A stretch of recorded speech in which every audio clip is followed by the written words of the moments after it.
I faked my death to escape a monster, only to find him waiting at my funeral whispering, "You promised forever." On today's episode of the Wander's Tales, we dive where quiet courage prevails. Hidden truths and hearts so bold, stories of fear left untold. If this calls to you, don't delay, subscribe, tap the bell, and stay with us. Thank you.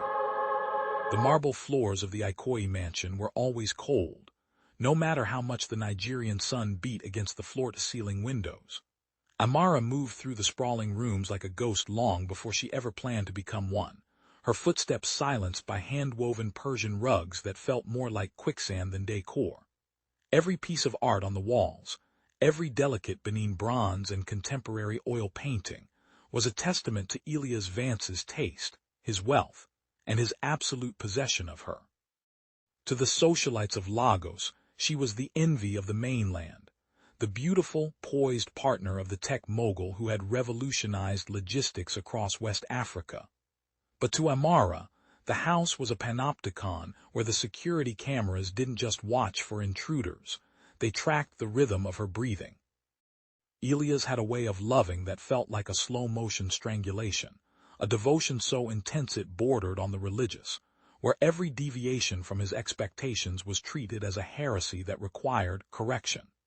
He didn't use his fists, he used his intellect, isolating her from her family in Enugu, managing her bank accounts under the guise of financial security, and whispering that the world outside their gates was a jagged, cruel place that only he could protect her from. As she stood on the balcony overlooking the lush greenery of the golf course, the humid air clung to her skin like a second, unwanted layer of silk. She watched Ilyas below, talking to a gardener with that same terrifyingly calm smile he wore when he was deciding someone's fate. He was a man of calculated movements, a predator who had mastered the aesthetics of a gentleman, and in that moment, Amara felt the finality of her decision settle in her marrow. She had spent 3 years learning the architecture of his mind, finding the small, hairline fractures in his digital security and his social routines. She knew that simply leaving would never be enough. Ilyas Vance did not lose things, and he certainly did not lose people. To escape him, she had to cease to exist in a way that left no room for doubt, no breadcrumbs for his obsession to follow. The plan was a masterpiece of desperation, a symphony of lies that required her to betray everyone she knew just to breathe air that didn't belong to him. She looked down at her hands, trembling slightly against the stone railing, and gripped the cold edge until her knuckles turned white. Today was the last day she would be Amara Vance. Tomorrow, she would begin the arduous process of dying.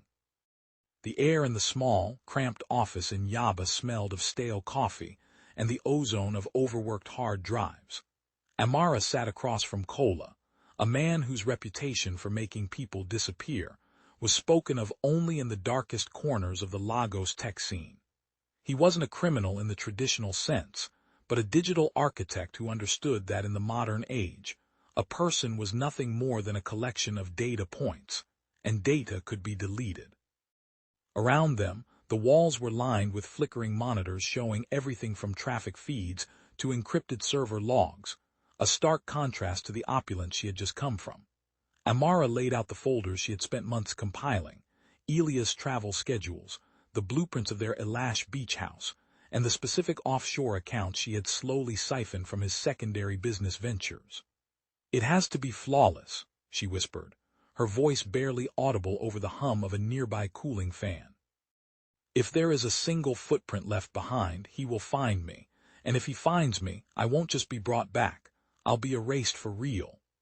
Kola looked at her with eyes that had seen too much, nodding slowly as he began to map out the network of helpers needed for the transition. A corrupt harbor master, a forensic technician with gambling debts, and a series of couriers who would never know her real name. The strategy was built on the psychology of the unthinkable tragedy.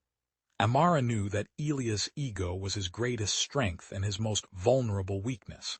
He believed he was the only one capable of complex maneuvers. By utilizing a network of people who were invisible to his high society radar, the cleaners, the drivers, the mid-level clerks, She was building a wall of silence he wouldn't think to scale. These were her helpers, a group of 10 individuals bound by either loyalty to her or a desperate need for the life-changing sums of money she was offering. Each person held only a fragment of the plan, a deliberate move to ensure that no single betrayal could bring the whole structure crashing down. As she left the office, stepping back out into the sweltering chaos of the Yaba market, she felt a strange sense of vertigo. She was no longer just a woman. She was a project, a sequence of events already set into motion. The blueprint of a ghost was not just about hiding her body. It was about creating a narrative so tragic and so final that even a man as obsessive as Ilias would be forced to accept the vacuum she left behind. She walked through the crowd, letting the noise wash over her, practicing the art of being invisible in plain sight, knowing that soon the person they saw would be a memory. The mahogany table in the dining room was polished to such a high sheen that Amara could see the distorted reflection of her own terrified face in the wood. It was their final meal together before the tragedy, a dinner served with the kind of funereal silence that only precedes a storm. The scent of jollof rice and grilled croaker, seasoned with peppers that stung the air, usually felt like home, but tonight it felt like a last meal on death row. Ilias sat at the head of the table, his presence filling the room with an invisible, suffocating weight that made the high ceilings feel like they were closing in. He moved his cutlery with surgical precision, the silver clinking against the fine china with a rhythmic, hypnotic regularity that mirrored the ticking of the grandfather clock in the hallway. Amara watched his hands, the long, elegant fingers that had once stroked her hair with tenderness but now felt like the bars of a cage. She focused on the way the candlelight caught the amber liquid in his crystal glass, trying to steady her breathing, trying to ensure that her heart wasn't beating so loudly that he could hear it over the hum of the air conditioning. Every bite felt like swallowing glass, but she forced herself to eat, to perform the role of the dutiful, contented partner for one last hour. She knew that any flicker of hesitation, any tremor in her hand as she reached for her water, could unravel months of meticulous planning. Ilias was a man who noticed the smallest change in a person's cadence. He was a master of the unspoken, and tonight, the air between them was thick with things she was desperately trying not to say. As the meal wound down, Ilias leaned back, his eyes catching the light with an intensity that made Amara's blood run cold. He began to speak about their future, weaving a narrative of expansion and legacy that sounded more like a life sentence than a promise. He talked about the new estate he was building in the hills, a place even more secluded than this one, where they could truly be alone away from the prying eyes of Lagos society. His voice was a smooth baritone devoid of any obvious malice, yet the words felt like soft dirt being shoveled over her. He reached across the table, his hand covering hers, and for a second, Amara felt the urge to scream, to knock the crystal glassware onto the floor and run into the humid night.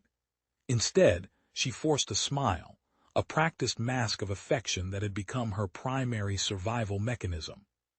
"Forever is a long time, Ilias," she whispered, her voice steady despite the roar of adrenaline in her ears. He squeezed her hand, a gesture that was supposed to be comforting but felt like a claim, a brand. "Not long enough for us, Amara," he replied, his gaze never wavering from her face. In that moment, she realized that his obsession wasn't just a character flaw, it was his entire identity. He didn't just want her. He wanted to consume her, to turn her into a permanent fixture of his curated world. As they rose from the table, she felt the weight of the ring on her finger, the one he had given her when he first claimed her, and she knew that by tomorrow, she would have to leave it behind in the ashes, along with everything else she had ever been. The beach house in Ilashe was a sanctuary of glass and cedar, perched precariously between the salt-sprayed Atlantic and the stagnant, dark waters of the Lagos Lagoon. It was the kind of place where the rich went to hide their sins, accessible only by boat, a modern fortress surrounded by the rhythmic, indifferent crashing of the tide. The night was uncharacteristically humid, the air so thick with moisture that the very walls seemed to be sweating. Amara stood in the master bedroom, listening to the distant sound of the waves, a sound that usually brought peace but now sounded like a countdown. Ilyas was in the study, finishing a late-night call with his London associates, his voice a low vibration that traveled through the floorboards. This was the nexus point of her plan, the moment where the physical world would be forced to catch up with the lies she had spent months constructing. She had already planted the accelerants in the utility room, hidden behind stacks of expensive linens and imported cleaning supplies, and the digital timers were synced to the local power grid's frequent fluctuations. The accident would be attributed to a faulty generator, a common enough tragedy in Nigeria that it would bypass immediate suspicion. She moved through the room with the silence of a predator, gathering the few essentials she had stashed in a waterproof bag: documents, cash, and the burner phone that would connect her to Cola's network. The smell of salt air was slowly being replaced by the faint, acrid scent of chemicals, a precursor to the inferno that was about to erase her existence. When the first spark caught, it wasn't a roar, but a soft, hungry hiss that started in the bowels of the house. Amara watched from the shadows of the veranda as the orange glow began to lick at the edges of the hallway, the heat rising with a sudden, violent intensity that made the air shimmer. The plan required Ilyas to be seen dying in the fire as well, a staged exit that would leave no one to hunt her, a double funeral for a double life. She had coordinated with his driver, a man whose family's medical bills she had paid in secret, to ensure Ilyas was trapped in a section of the house that had a hidden, reinforced exit leading directly to the private jetty. But as the flames began to climb the walls, turning the expensive cedar into charcoal, a cold realization washed over her. The fire was spreading too fast, fueled by a wind off the ocean that she hadn't accounted for. The screams of the fire were now punctuated by the shattering of the floor-to-ceiling glass windows, the pressure change causing the house to groan like a dying beast. Through the smoke, she saw a figure moving toward the boat, the silhouette of the man she was supposed to be killing. She didn't stay to watch the final collapse. She plunged into the dark waters of the lagoon, the cold shock of the water a brutal contrast to the heat behind her. As she swam toward the waiting boat of her helpers, the Ilashe skyline was dominated by a pillar of fire that lit up the night for miles, a funeral pyre for a life she was shedding like dead skin. The transition from the burning coast of Lagos to the gray, pre-dawn fog of the Atlantic was a blur of physical exhaustion and mental dissociation. Amara lay in the bottom of a nondescript fishing trawler, her skin smelling of smoke and salt, her lungs burning with every breath. The helpers she had hired were silent, efficient men who moved with the practiced ease of those who lived in the margins of the law. They didn't look at her and she didn't look at them. Their transaction was purely functional, a bridge between the living and the dead. By the time the sun began to peek over the horizon, the news of the Ilashe fire was already breaking on social media, grainy videos of the blaze shared by nearby residents, followed by the official reports of a tragic accident involving the Vance estate. The narrative was taking hold, a power surge, a gas leak, and the tragic end of a power couple. To the world, Amara and Ilyas Vance were now nothing more than ash and headlines. She felt a strange, hollow triumph as she watched the Nigerian coastline disappear into a thin, dark line. She had done the impossible. She had outmaneuvered a man who controlled everything. But as she touched her bare finger, where the ring had been for 3 years, she felt a phantom weight, a lingering ghost of the possession she thought she had escaped. The water around the boat was a deep, unforgiving indigo, a vast expanse that promised a new beginning but offered no guarantees of safety. The second part of the vanishing was the most delicate, the drowning. As the trawler reached the deep-sea shipping lanes, they encountered a debris field that had been pre-staged by Cola's team, pieces of the beach house's distinctive furniture, a silk scarf Amara often wore, and a life jacket with her initials. It was a macabre theater designed to provide the physical evidence the Coast Guard would need to call off the search. Amara watched as they tossed the items into the churning wake of the boat, feeling as though she were watching her own organs being discarded.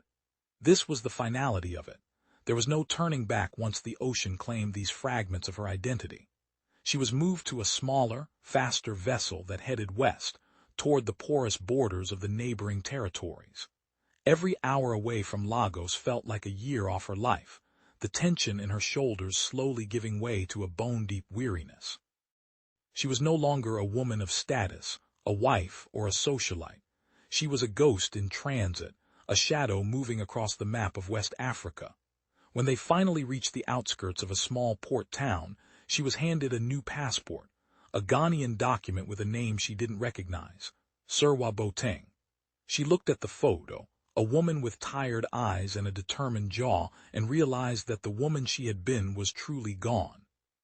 The vanishing was complete, but as she stepped onto the foreign soil, she couldn't shake the feeling that she was being followed by the silence she had left behind. Accra was a city of yellow taxis and the constant, rhythmic pounding of fufu in the markets, a place that felt both familiar and alien to Amara's Lagosian soul. She settled into a modest apartment in the Asu neighborhood, a far cry from the marble halls of Ikoyi, but to her, the peeling paint and the erratic plumbing were symbols of a hard-won freedom. As Serwa, she lived a life of deliberate monotony, working as a freelance translator for a small legal firm, a job that allowed her to stay behind a screen and avoid the public eye. She learned to speak with a slight Ghanaian lilt, softening her vowels and adopting the local idioms until the Amara inside her was buried under layers of new habits. She spent her evenings on the balcony, watching the street life below, the smell of grilled tilapia and spicy kelwell wafting up from the vendors. For the first time in years, she didn't have to account for every minute of her day. She didn't have to dress for someone else's approval or speak with someone else's voice. Yet, the freedom felt fragile, like a thin sheet of ice over a dark, deep lake. Every time a car slowed down too much near her building, or a stranger looked at her for a second too long in the market, her heart would spike into her throat. She was free, but she was a prisoner of her own vigilance, a woman who lived with one eye on the door and a packed bag under her bed. The psychological toll of anonymity was a slow, grinding erosion of the self. Amara found herself looking in the mirror and failing to recognize the woman staring back, the Serwa persona becoming so thick that she began to forget the sound of her own real name. She avoided the internet, terrified that a stray cookie or a tracked IP address would lead Elia's digital hounds to her doorstep, but the craving for news was a constant itch. In the quiet hours of the night, when the city noise died down to a hum, she would wonder about the helpers she had left behind. Were they safe?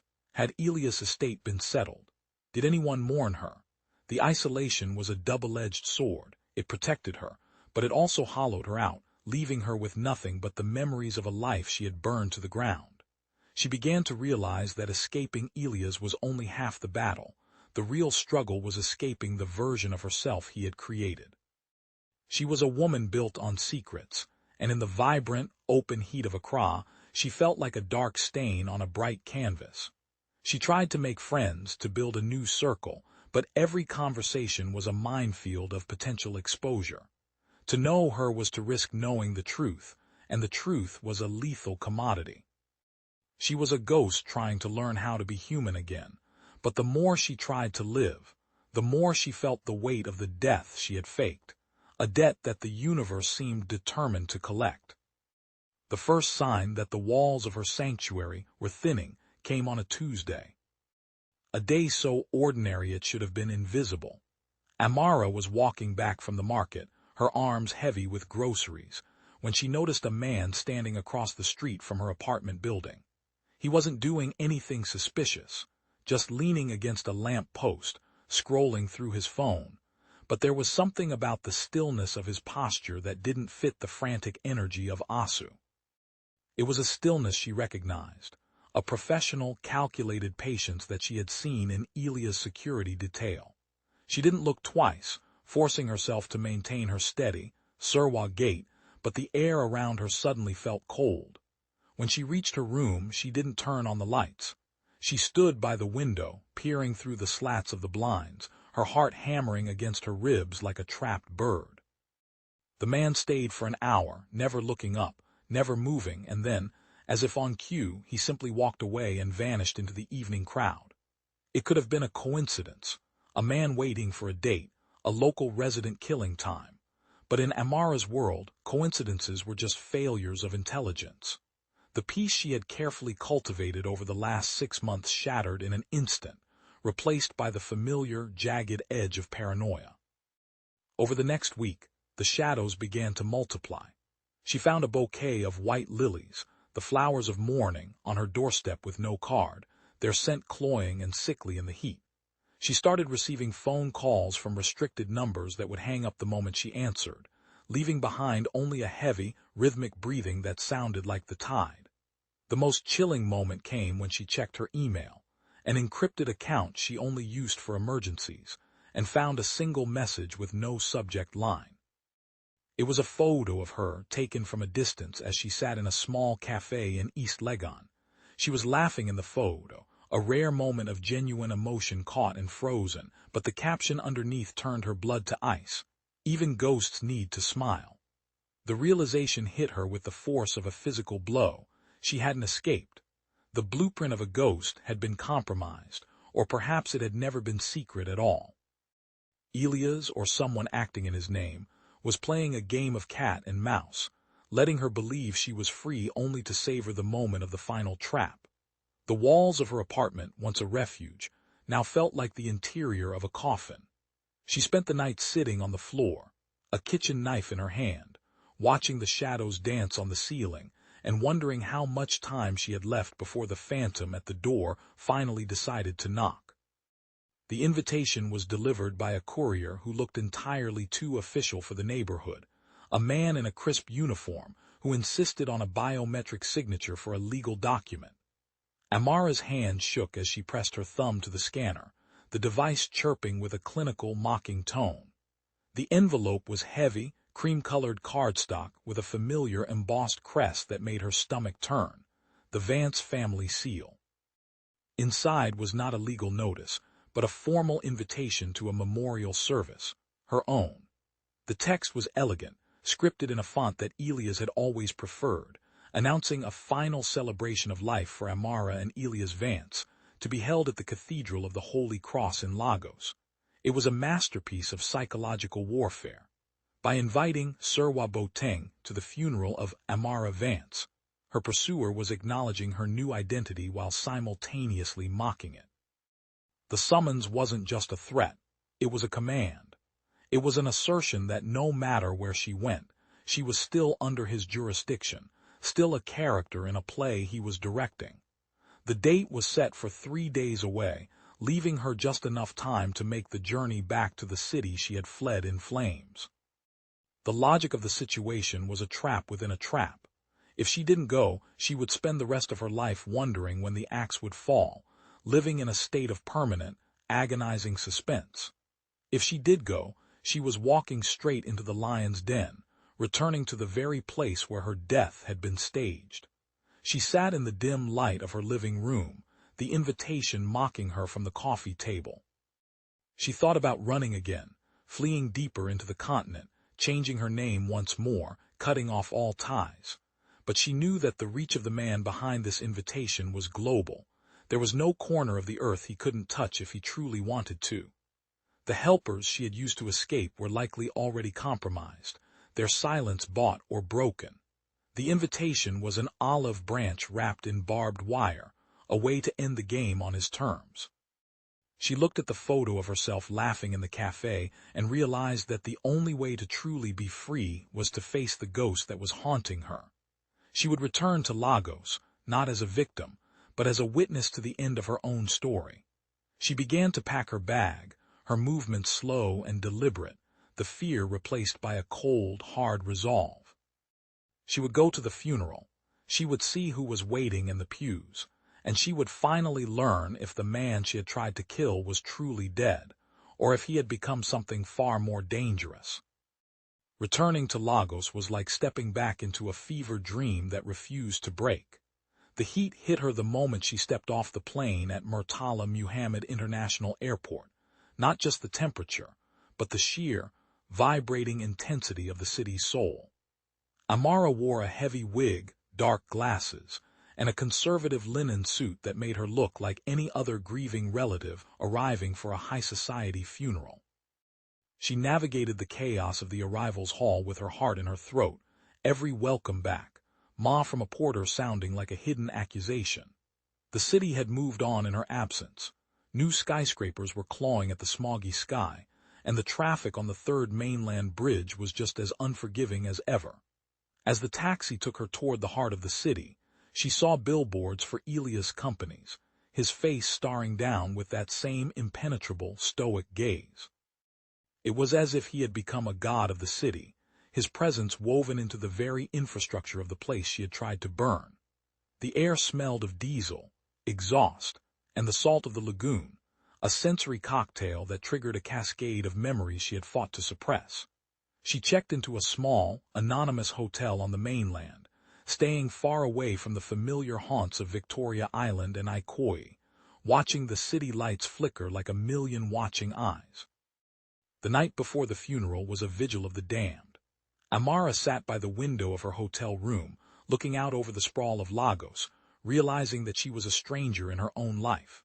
She had spent months building a wall between herself and this city, and now she was voluntarily climbing back over it. The helpers she had once trusted were silent.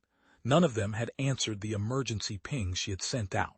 She was alone in a city of 20 million, a ghost returning to her own grave. She practiced her Surwa accent in the mirror, but the reflection looked more like Amara than ever before. The sharp cheekbones, the guarded eyes, the way her mouth set in a thin line when she was afraid. She realized that she wasn't just afraid of Elias. She was afraid of the power he still held over her mind. Even from the grave, he was pulling the strings, forcing her to return, forcing her to play along with this macabre ceremony. She took out the invitation one last time, tracing the embossed seal with her thumb. The Cathedral of the Holy Cross was a place of sanctuary, but tomorrow it would become a theater of the absurd. As the first light of dawn began to gray the horizon, she dressed in black, a widow's weeds for a woman who was supposed to be in the casket. She was ready to face the music, even if the melody was a dirge. The Cathedral of the Holy Cross stood as a Gothic sentinel in the heart of Lagos, its stone walls thick with the prayers and secrets of generations. As Amara approached, the area was already swamped with luxury SUVs and a swarm of paparazzi, their flashes popping like tiny explosions in the humid morning air. This was the funeral of the decade, the final goodbye to the golden couple, whose lives had been cut short in a tragic fire. Amara felt a wave of nausea as she saw the floral arrangements, thousands of white roses and lilies, their scent so overwhelming it felt like a physical weight.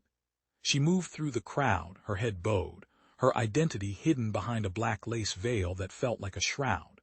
Inside, the cathedral was a cavern of echoes and incense, the light filtering through stained glass in long, bloody streaks of red and purple. The pews were filled with the elite of Nigeria, politicians, CEOs, and socialites, all whispering behind their hands, their eyes darting toward the two mahogany caskets at the front of the church.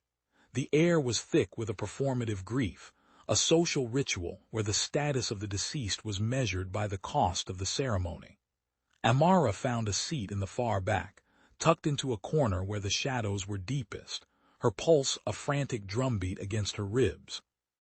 The service began with the mournful swell of the organ, a sound that seemed to vibrate the very bones of the building. The choir's voices rose in a haunting requiem, their harmonies so beautiful they felt like a mockery of the lies being celebrated. Amara watched her mother in the front row, a woman broken by a grief that Amara herself had engineered. The sight was a knife to the heart, a reminder of the collateral damage of her escape. She wanted to run to her to scream that she was alive, but the weight of the summons kept her anchored to her seat. As the priest began the eulogy, speaking of lives cut short and love that transcends the grave, Amara felt a sudden, sharp prickle at the back of her neck, the unmistakable sensation of being watched. She scanned the pews, looking for the man from the street in Asu, but saw only familiar faces frozen in masks of sorrow. The atmosphere in the cathedral was shifting, the solemnity curdling into something darker and more expectant. It was as if the building itself was holding its breath, waiting for the punchline of a joke that only one person knew. Amara gripped the edge of the wooden pew, her knuckles white, her eyes fixed on the empty space beside her. The service was halfway through, the final celebration reaching its crescendo, and the ghost she had been running from was finally ready to make his entrance. The sermon was a drone of theological platitudes that Amara barely heard over the roaring of the blood in her ears. She was hyper-aware of every movement in the cathedral, the rustle of silk, the soft coughing of a dignitary, the shifting of the pallbearers near the altar. And then she saw him. Not at the front, not in the place of honor, but standing in the shadows of the very last row, near the heavy oak doors. He was a silhouette against the bright light of the morning outside, but the posture was unmistakable. It was the man from the street in Accra, but he was no longer dressed like a casual observer. He was in a suit that cost more than her apartment in Asu, his presence radiating a quiet, terrifying authority. He didn't look at the caskets. He looked directly at the corner where she was sitting. His eyes, even from a distance, seemed to pin her to the spot, stripping away the wig, the glasses, and the Surwa persona until she was nothing but Amara Vance again. She felt a cold sweat break out across her forehead, the lace of her veil suddenly feeling like it was choking her. The man didn't move toward her. He simply stood there, a sentinel of the truth, a living reminder that her vanishing had been nothing more than a temporary vacation from his reality. The realization began to dawn on her that the entire funeral was a meticulously staged production with an audience of one, her. The flowers, the choir, the grieving mother. It was all a set piece designed to draw her out, to force her back into the narrative. The man in the back row raised a hand, a small, subtle gesture that looked like a greeting, and Amara felt her world tilt. He wasn't Elias, but he was the message. If he was here, then Elias was here. The hunt hadn't ended at the Ilashe beach house. It had merely shifted to a different plane. She looked back toward the altar, her eyes searching the shadows near the vestry, expecting to see Elias step out at any moment. The priest was talking about the promise of the afterlife, a phrase that now sounded like a threat. The man in the back row began to walk slowly down the side aisle, his footsteps silent on the stone floor, moving toward her with the inevitability of a tidal wave. Amara wanted to stand up and bolt for the side exit, but her legs felt like lead, her muscles refusing to obey the frantic commands of her brain. She was trapped in the middle of a crowded cathedral, surrounded by hundreds of witnesses, yet she had never been more alone.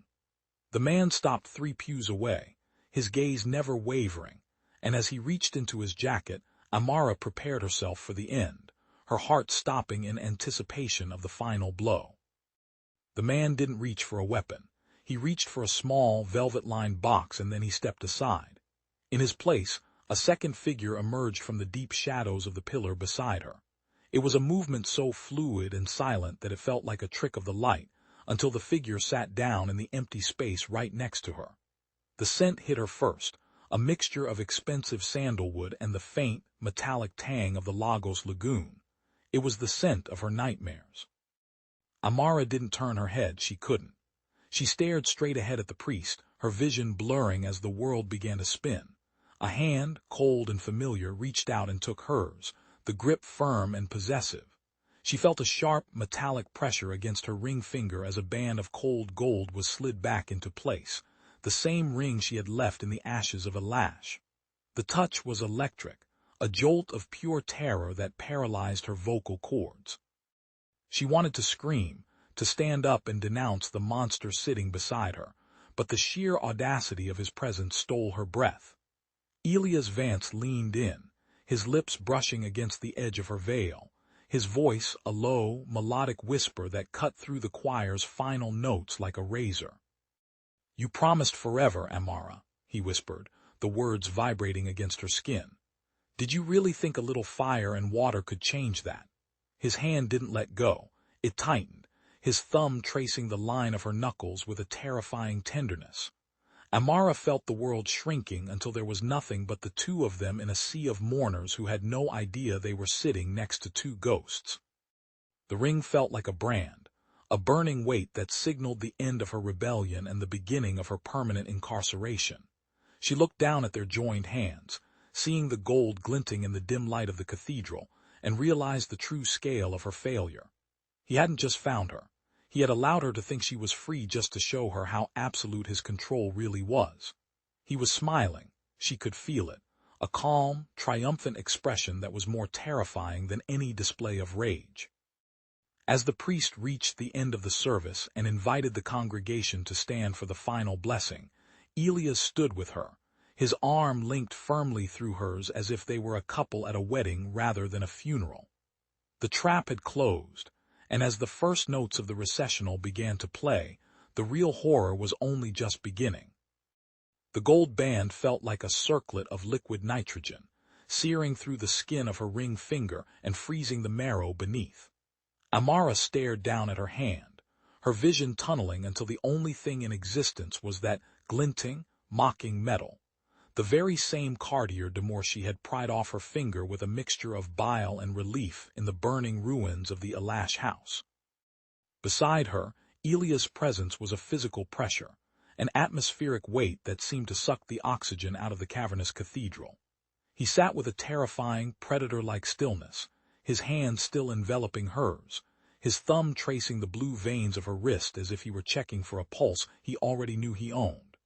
The congregation remained oblivious, a sea of black lace and expensive linen, their heads bowed in a performance of piety that made the bile rise in Amara's throat. They were mourning a memory, a carefully curated version of a woman who had never truly existed, while the architect of her misery sat in their midst, reclaiming his property with the casual arrogance of a king returning to a conquered province. The incense smoke swirled around them, thick and cloying, smelling of ancient dust and modern betrayal. And for a moment, Amara wondered if she had actually died in the lagoon and this was her personalized purgatory, a loop of the one moment she had spent her life trying to outrun. Elias leaned closer, the scent of his cologne, a sharp, expensive blend of oud and sea salt, overpowering the floral decay of the funeral lilies. His voice was a velvet rasp, a sound that had once promised her the world and now promised her a cage with no exit. He spoke of the forever they had signed into existence with blood and ink, a vow that he clearly viewed as metaphysical rather than legal. To him, her attempt to escape wasn't a rebellion. It was a game of hide-and-seek that had finally reached its inevitable conclusion. He described the months he had spent watching her in Accra, detailing the small, mundane habits she thought were private, the way she liked her morning tea, the specific bench she sat on in East Legon, the way she looked when she thought she was finally safe. Every word was a needle, stitching the shroud of his obsession tighter around her. He wasn't angry, he was satisfied, possessing the calm, terrifying patience of a man who knew that time was merely a tool in his arsenal. As the choir began a soaring, triumphant hallelujah, Elias squeezed her hand with a sudden, bruising intensity, a silent command to stay composed. She was his once more, a ghost brought back to life not by a miracle, but by the relentless, crushing gravity of a man who refused to let even death part them. The transition from the eulogy to the final blessing was marked by a sudden, jarring shift in the cathedral's energy. The priest, a man whose vestments seemed too heavy for his frail frame, approached the central mahogany casket, the one supposed to contain the mortal remains of Amara Vance. He raised his espirilum to sprinkle holy water, but the silver instrument froze midair as a sound erupted from within the wood. It was a dull, rhythmic thud, the unmistakable sound of a fist striking high-quality timber. Thump, thump, thump. The sound echoed through the vaulted ceiling, cutting through the hushed whispers of the elite mourners like a gunshot in a library. A collective gasp rippled through the pews, a wave of superstitious dread that made the air turn cold despite the midday Lagos heat. The priest stumbled back, his eyes wide with a mixture of religious awe and primal terror, the holy water splashing uselessly onto the marble floor. The knocking grew more frantic, more desperate, a jagged percussion that seemed to beat in time with the frantic rhythm of Amara's own heart. She felt Elias' grip on her hand tighten until she thought her bones would snap. Yet his face remained a mask of divine indifference, his eyes fixed on the casket, as if he were watching a play he had already seen a dozen times. The crowd began to surge backward, the polished pews creaking under the weight of a sudden, disorganized panic. In the high society circles of Nigeria, where the veil between the physical and the spiritual is often perceived as thin, the sound of a corpse demanding release was a nightmare made manifest. Some began to pray in frantic, hushed tones, while others reached for their phones, the instinct to document the impossible overriding their fear. Amara felt a scream building in her own throat, a jagged thing made of confusion and absolute horror. If she was standing here, and Elias was sitting beside her, then who, or what, was fighting for life inside that box? The knocking turned into a scratching sound, the sound of fingernails clawing at the silk lining, a visceral, wet noise that made the skin on Amara's neck crawl. She looked at Elias, searching for a flicker of surprise, a hint of the how. But he only leaned back, a faint, ghost-like smile playing at the corners of his mouth. He looked like a man watching a masterpiece reach its climax, a conductor awaiting the final note of a symphony. The silence that followed the last, heavy blow against the lid was more terrifying than the noise itself, a vacuum of sound that pulled the entire room toward the center of the tragedy. Before the crowd could find their breath, the heavy, hand-carved oak doors at the rear of the cathedral were thrown open with a violence that sent a boom echoing through the nave. The sunlight from the street flooded in, silhouetting a group of men in sharp, identical black suits who moved with a military, synchronized precision. They weren't pallbearers. They were shadows in motion, wheeling a second casket down the center aisle. This one was a stark, aggressive contrast to the warm mahogany of the first. It was a sleek, obsidian-black vessel, polished to a mirror finish that reflected the terrified faces of the mourners as it passed. On the lid, a heavy brass plate caught the light, the name Elashe engraved in deep, authoritative strokes. The sight sent a fresh wave of hysteria through the pews.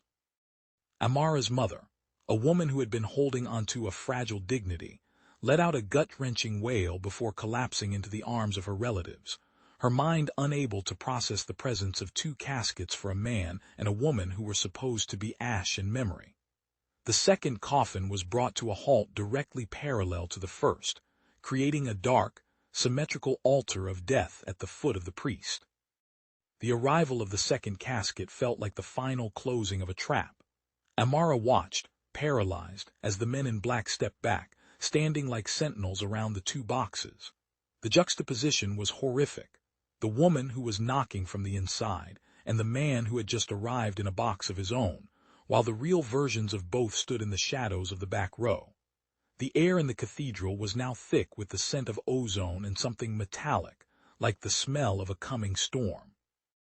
The elite of Lagos, the power brokers and the influencers, were reduced to a trembling mass of confusion, their social standings rendered meaningless in the face of this macabre theater. Amara looked at the obsidian casket, wondering if her own name was hidden somewhere in its dark depths, or if this was Elias' way of showing her that his death was just as much a fabrication as hers. He reached out and stroked the fabric of her sleeve, his touch almost apologetic. "A funeral needs a body, Amara," he whispered, his voice so low it was almost a hum. "And a story needs an ending, but our ending is just a change of scenery." The second casket seemed to hum with its own dark energy, a heavy, silent presence that promised that the secrets of the night of the fire were finally ready to be exhumed.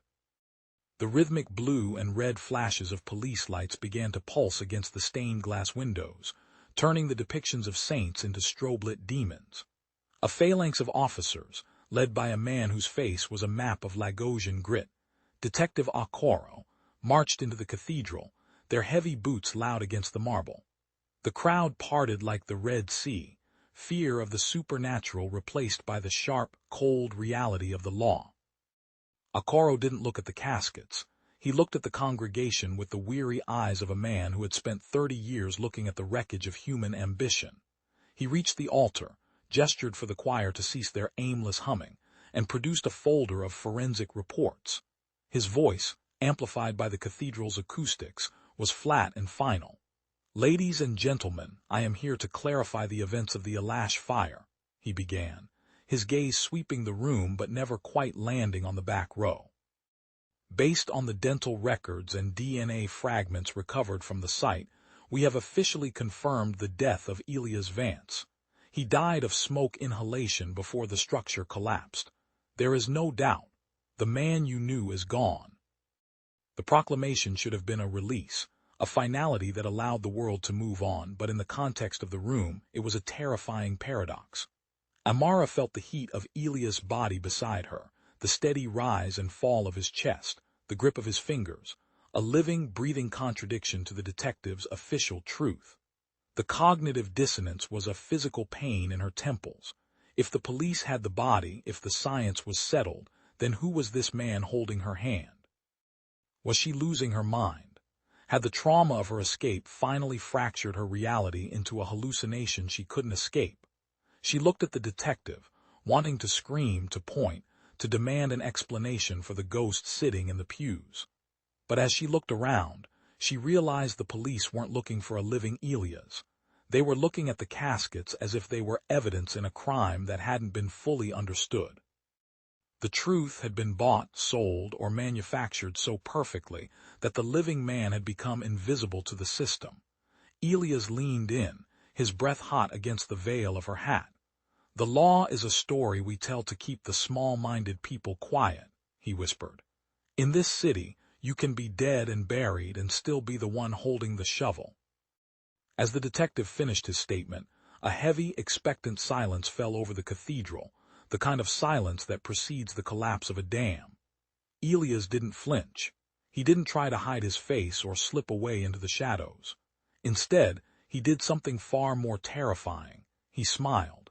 It wasn't a smile of malice, but one of genuine, intellectual amusement, as if he were enjoying a particularly clever riddle. He turned his head slowly toward Amara, his dark eyes locking onto hers with an intensity that made her feel as though her soul were being picked apart by a master craftsman.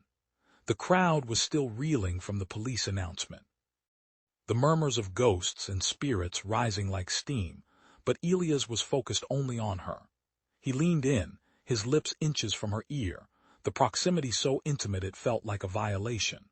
"If the police say I'm dead and the world believes I'm Ash," he murmured, his voice a low vibration that seemed to bypass her ears and resonate directly in her brain, "then you have to ask yourself a very important question, Amara." He paused, letting the chaos of the room swirl around them like a distant storm, creating a pocket of terrifying stillness.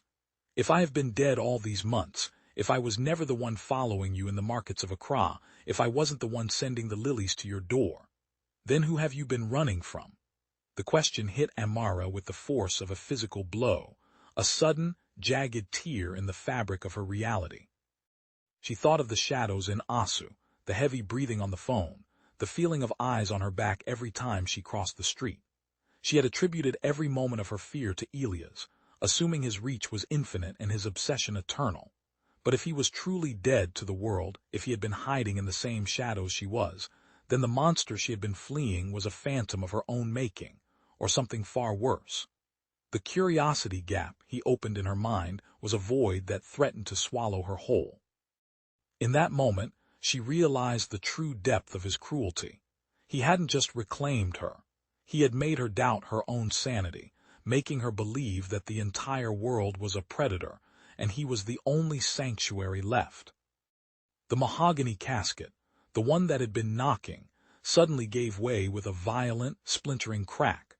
But it wasn't a hand that emerged from the opening. It was a pressurized eruption of paper.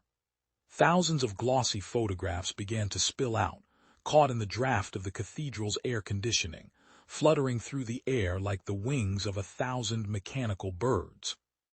The mourners scrambled to catch them, their curiosity overriding their fear, and as the first images were held up to the light, a collective gasp of realization echoed through the stone halls. These weren't photos of the past, they were photos of the after. They showed Amara in the markets of Accra, her face unguarded and hopeful. They showed her sitting on her balcony in Asu, a glass of wine in her hand.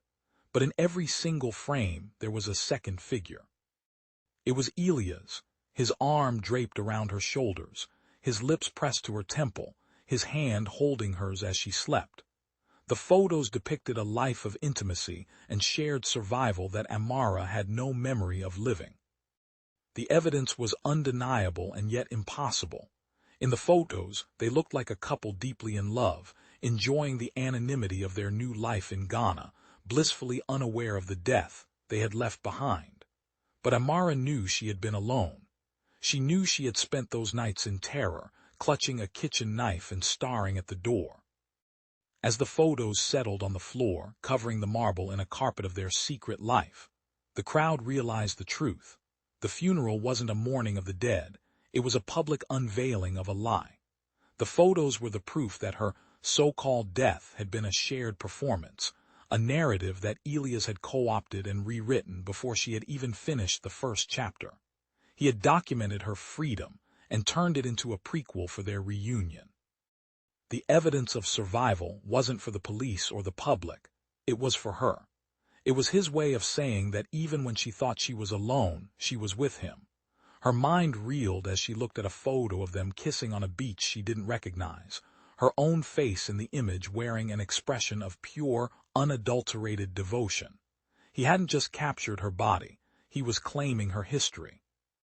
The obsidian casket, the one bearing Elias' name, remained closed and silent, but the air around it grew heavy with a different kind of dread.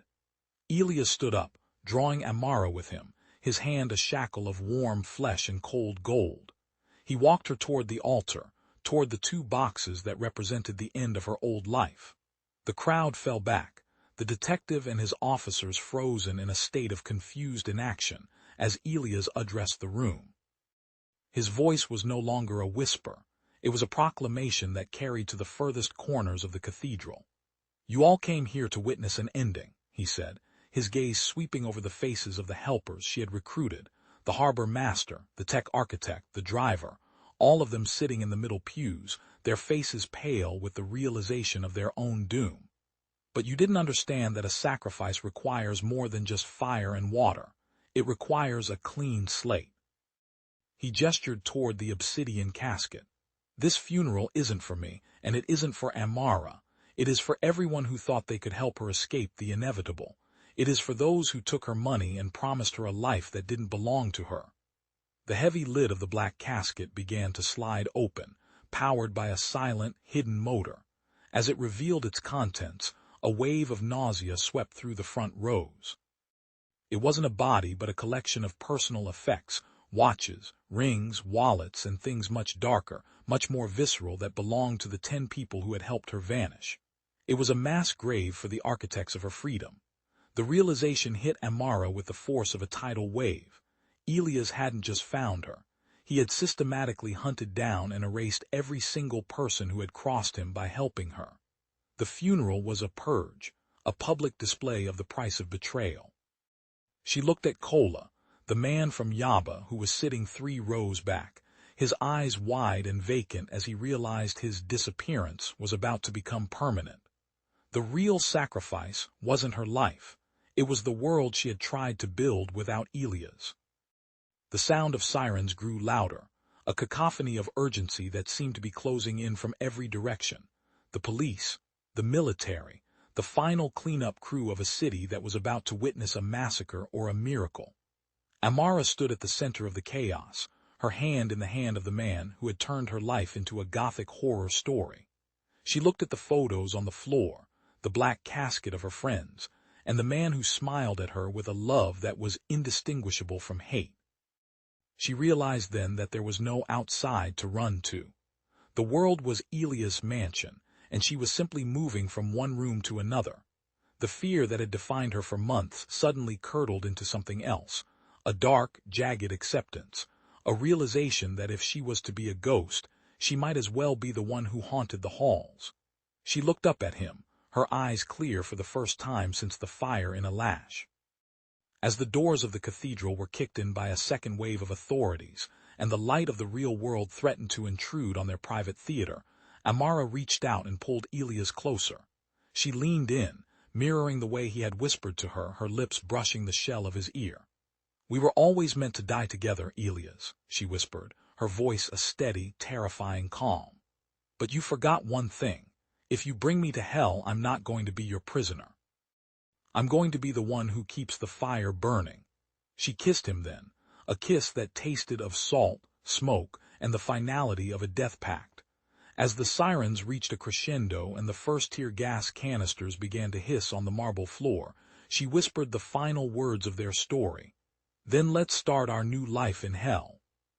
Together, they turned toward the approaching shadows, two ghosts ready to burn down whatever world they found themselves in next, as the cathedral was swallowed by the dark, hungry roar of a history that refused to be buried. Some vows are written in blood and some fires never truly go out.